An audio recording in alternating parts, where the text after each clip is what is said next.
we simultaneously have this situation arising where suddenly a lot of people want to build a lot of data centers. And our ability to meet that need, both from an overall power supply perspective, but also from a like poles and wires and every part of the system perspective is, it's not yet clear how we're going to do that. But asking those loads themselves to be flexible certainly gives us more optionality. And, you've had a couple of recent podcast guests talk about different ways that flexibility can be an unlock for being able to add those resources more cost efficiently from a network perspective, as well as from a capacity perspective, open the door to oversubscription on both sides, those kinds of things. And there's also an incentive on the data center side. They want to get connected quickly, right? Like, when I worked at Google, the reason that we were doing all that optimization for data centers was not because Google wanted to save money on building new data centers. It was because we literally couldn't build enough quickly enough to meet Google's organic load growth demand. Like, there was no other way to scale Google's services than becoming more efficient. And what we're seeing playing out in the market now is that suddenly data centers are willing to consider flexibility.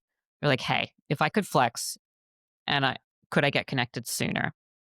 And that conversation's starting to play out, especially in Texas. And I think work that ERCOT's doing on this is really, and the Texas legislature's doing on this is really interesting. But it's also just really being driven by business need from the data center. But it's tricky because the reason they want to build that capacity, same as, back in the day, Google wanted that capacity, is so they can run their business. And the opportunity cost of not having that capacity available is very, very, very high. We estimate that it's on the order of $7 billion a year for a gigawatt sized site for a hyperscaler. And that applies both to delays in building, but also it does kind of apply to not using the site once built. So there's this opportunity that data centers have, maybe, to get connected more quickly by providing flexibility, especially at the site, and getting creative about the ways that they power that, whether that's local generation, on-site storage, flexing the data center's own load, those kinds of things.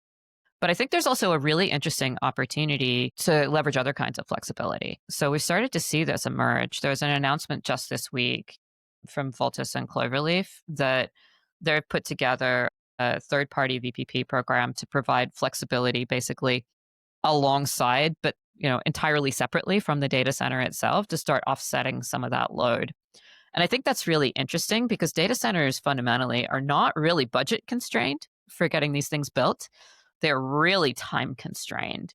And so I think in there is the opportunity to start thinking about off market or kind of secondary market opportunities to get value for flexibility, both from the site itself, but also from, you, me, my batteries, your fridge, which I think is really new and interesting.